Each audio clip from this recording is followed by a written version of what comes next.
বাঁ দিকের বুক পকেটটা সামলাতে সামলাতে হায় হায়, লোকটার ইহকাল পরকাল গেল।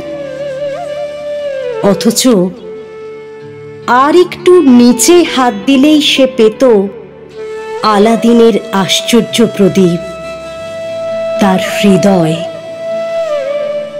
লোকটা জানলই না। তার কড়ি গাছে কড়ি হলো, লক্ষ্মী এলেন রণ পায়ে, দেয়াল দিল পাহারা, ছোট লোক হাওয়া যেন ঢুকতে না পারে। তারপর একদিন গোগ্রাসে গিলতে গিলতে দু আঙুলের ফাঁক দিয়ে কখন খসে পড়ল তার জীবন। লোকটা জানলই না।